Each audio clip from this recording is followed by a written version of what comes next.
Halo semuanya, balik lagi ke Obrasis, obrolan asik bareng OSIS.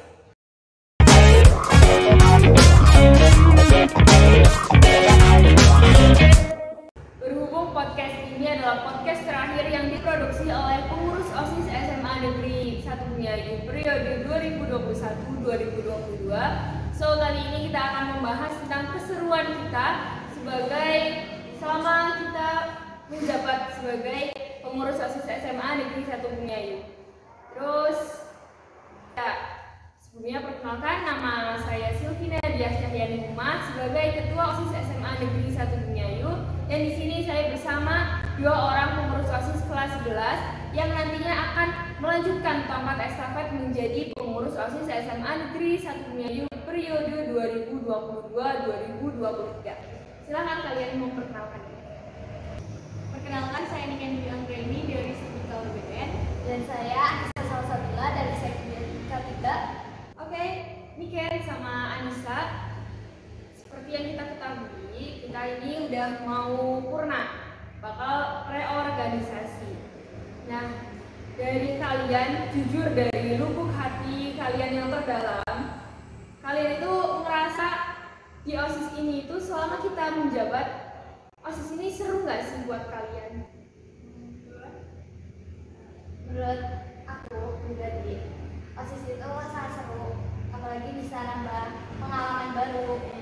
Terus juga buat belajar berorganisasi itu gak bisa kita pelajari seperti di sekolah-sekolah, di kelas-kelas pada umumnya. Kita ada pengalaman tersendiri Dibanding yang lain gitu ya? dibanding yang lain.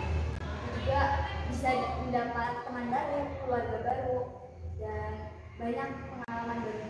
Relasinya bertambah, terus juga kalau ada tugas sumbernya banyak. Ya. Oke, kalau Niken ada Kalau jawaban? dari aku pribadi hampir sama kayak Nisa.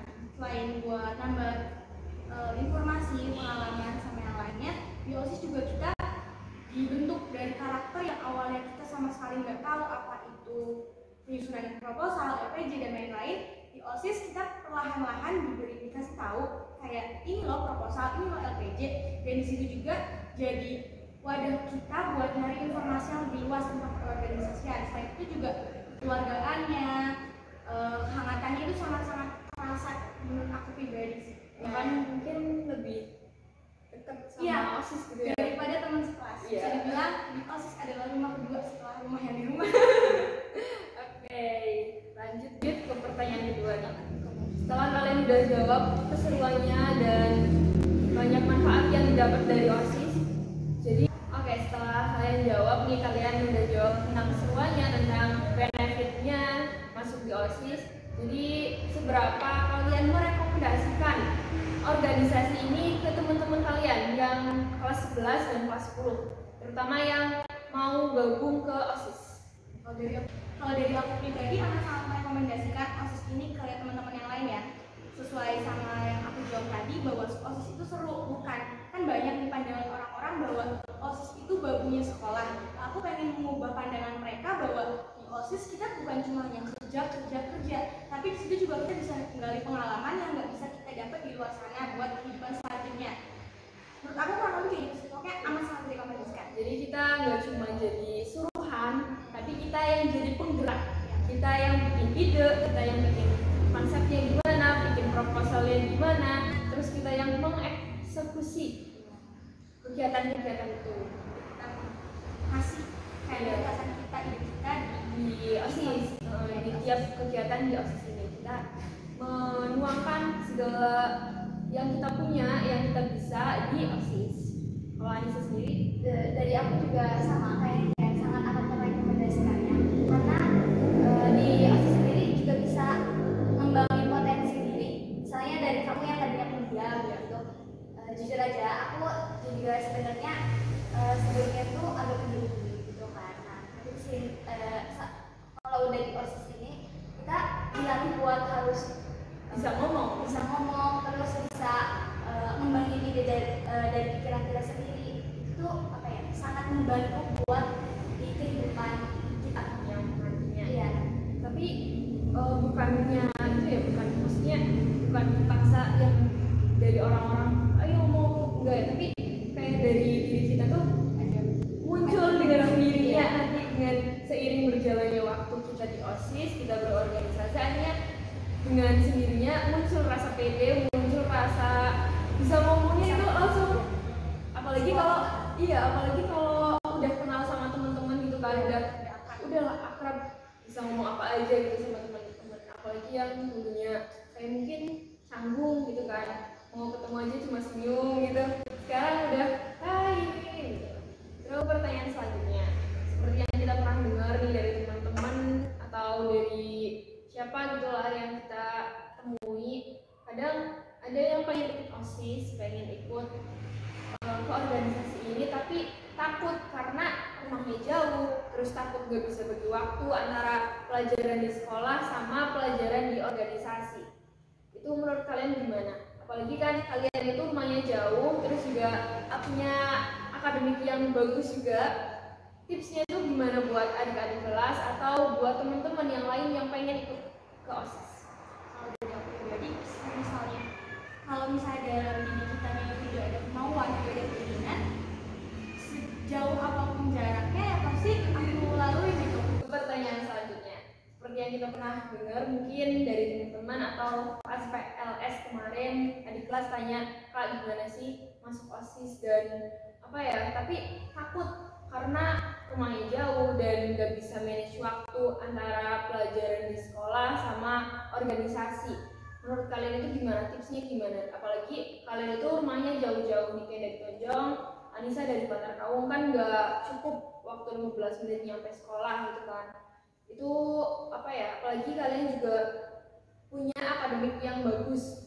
Tips itu gimana? Kalau dari aku pribadi, selagi dalam diri kita ada kemauan, ada keinginan, sejauh apapun jaraknya pasti kita lalui sih. Kalau dari Niken sendiri gimana? Kalau dari aku pribadi, kayak semua suka duka, bahkan bukan cuma di OSIS, di organisasi lain pun bakal ada suka dukanya. Dan ya, kalau duka dari aku pribadi mungkin hampir sama kayak Anissa. Kayak misalnya awal pertama kali keterima OSIS kan disebar tuh pamfletnya. Aku cari tuh yang dari kelas aku, ternyata yang dari kelas aku cuma aku sendiri doang. Dari situ pertama kali rapat buat bahas prokol kalau nggak salah. Aku itu sempat menghubungin Anissa sama Erlin buat kayak yuk bareng gak rencananya. Dan awalnya aku agak kaget, aku kira Anissa itu sendiri, ternyata bareng sama temennya. Dan disitu aku kayak ngerasa kok kayak gimana ya, dia ada temennya sedangkan aku sendiri enggak. Aku takut kayak aku dikacangin atau gimana.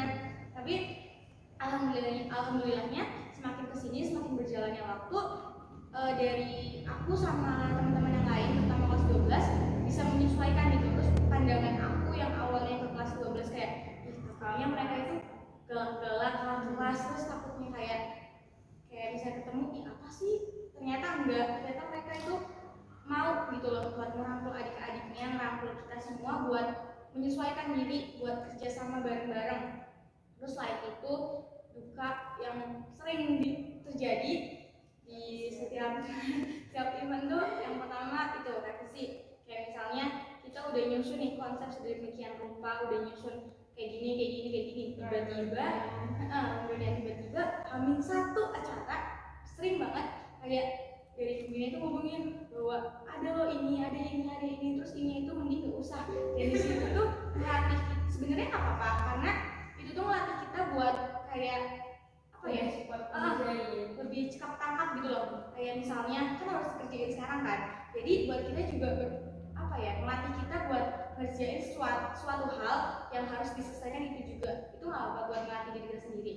Terus selain duka pasti ada sukanya dong. Sukanya itu nambah temen, lebih akrab, lebih percaya diri. Yang awalnya kayak masih takut-takut ngomong tuh di depan orang, di depan guru, sekarang perlahan-lahan mulai berani. Yang biasanya kalau ketemu guru kayak bareng temen nih, kamu aja lah. Nah sekarang tuh lebih langsung sak gitu. Udah bisa, aku lebih percaya diri.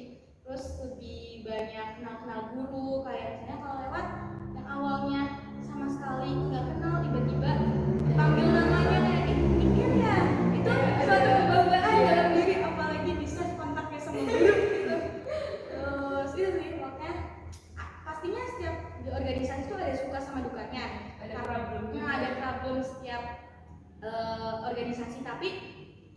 yang tentang buat bagaimana kita menyelesaikan. Tapi dari situ bisa buat kita lebih baik dari sebelumnya, kayak yang awalnya bisa dibilang kurang baik dalam ngomong di depan atau segala macam. Seiringnya waktu itu buat kita berubah jadi versi terbaik dari sebelumnya. Jadi menurut kalian nih, dari kalian kelas 10 masuk dari awal OSIS gitu ya, sampai sekarang perubahannya segimana? Persen dalam persen? Kalau 50% lebih baik. iya. Tapi berarti ada peningkatan gitu ya, yang nggak cuma apa ya, berangkat rapat-rapat doang gitu. Dan apa ya, menurut aku ya, di OSIS itu kuncinya kita akrab sama orang lain itu dengan main, dengan sering apa ya, iya, nggak cuma ketemunya tuh nggak cuma yang formal doang, tapi juga kayak misal ada setelah rapat kita makan bareng, kita ngobrol, nonton bareng di FPO dan sebagainya. Itu kan bikin lama-lama kita tuh Jadi kayak ngerasa bukan Iya. teman tapi lebih ke keluarga. nggak cuma sama kakak kelas, tapi sebagai teman juga, kayak apa ya, sahabat. Oke, kalau bisa harus simpulkan ya, berarti di tiap organisasi khususnya di OSIS seperti yang kita obrolin ini pasti ada suka ada dukanya.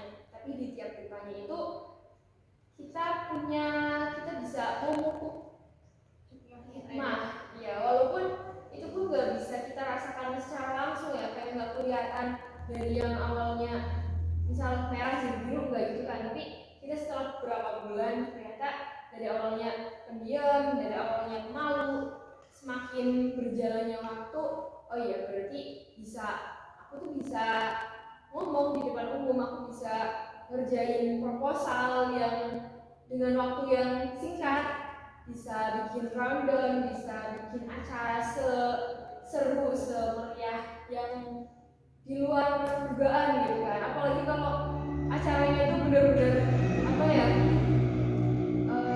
nggak ada halangan gitu kan, kayak itu tuh suatu kebanggaan tersendiri gitu kan buat kita. Nah, buat adik-adik yang pengen masuk OSIS tapi mungkin awalnya ada rasa takut, ada rasa bingung nanti di OSIS gimana, kami bertiga udah bahas, dan ini bukan dari aku sendiri apa ya pengalamannya, tapi juga dari dua orang ini yang sebagai perwakilan dari pengurus OSIS yang lain. Itu rasanya di kepengurusan itu gimana sih, dari formalnya sampai ke non formalnya, dari sukanya sampai ke dukanya itu gimana gitu. Terus dari kalian, dari Niken sama Anissa, coba dong kalian ajak adik-adik semuanya dan teman-teman kalian buat gabung ke OSIS dan meyakinkan mereka bahwa OSIS itu seseru itu. Jangan. Buat teman-teman, ayo ikut OSIS, walaupun banyak suka sama dukanya, tapi sukanya lebih banyak daripada dukanya. Terus juga kita bisa dapat pelajaran yang kalian gak bisa dapat di kelas ataupun lainnya. Terus juga kakak-kakak kelas juga bakal ngebimbing kok, jangan takut sama kakak kelas, karena kakak kelas juga mungkin ada waktunya Buat serius, buat serius, buat bercanda. Tapi di OSIS ini dari yang aku lihat ya, di OSIS ini kita lebih apa ya, benar-benar kekeluargaannya itu sangat-sangat kuat gitu ya. Jadi ada formal, non formal. Tapi meskipun formal, tetap kita menjunjung kekeluargaan. Kita ada beda pendapat, beda berselisih paham, tapi tentang bagaimana kita menyelesaikan, tentang bagaimana kita apa ya, memperbaiki masalahnya, bukan menyelesaikan hubungan kekeluargaan. Jadi buat kalian khususnya kelas 10 yang baru masuk di SMA 1 Bumi Ayu, jangan takut buat masuk organisasi, terutama OSIS, karena di OSIS ini kita bukan cuma dituntut buat kayak kamu harus ada event ini, kamu harus kerja, bukan cuma itu.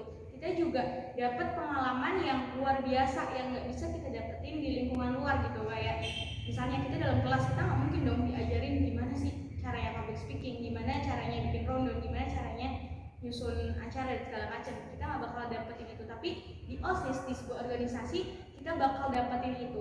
Dan oke, buat kalian semua yang mau join OSIS atau suka nih sama keorganisasian, boleh banget buat join sama kita. Jadi buat adik-adik yang awalnya ragu buat ikut organisasi, ayo ikut, ayo rasakan, ayo dalami di organisasi. Organisasi di SMA ini benar-benar seru dan gak akan keulang dan gak akan kita dapatkan di tempat-tempat lain. Dan seperti yang aku bilang tadi di awal, ini adalah podcast terakhir kami dari pengurus OSIS SMA Negeri 1 Bumiayu. Kami minta maaf terlebih di OSIS di podcast ini apabila ada kesalahan kata atau kesalahan apapun yang menyinggung atau keliru, kami minta maaf. Kemudian kami juga minta maaf di event-event sebelumnya apabila dari pengurus OSIS kami punya kesalahan, punya kekeliruan, punya di kalian itu bikin kalian dendam dan gak suka sama OSIS, kami minta maaf. Sekian dari kami berterima kasih banget ke kalian karena kalian sudah membuat proker kami jadi berjalan lancar. Terus maaf juga apabila ada aspirasi kalian yang belum terpenuhi di periode ini. Semoga di periode yang akan datang akan terpenuhi. Sekian dari kami, terima kasih. Dadah!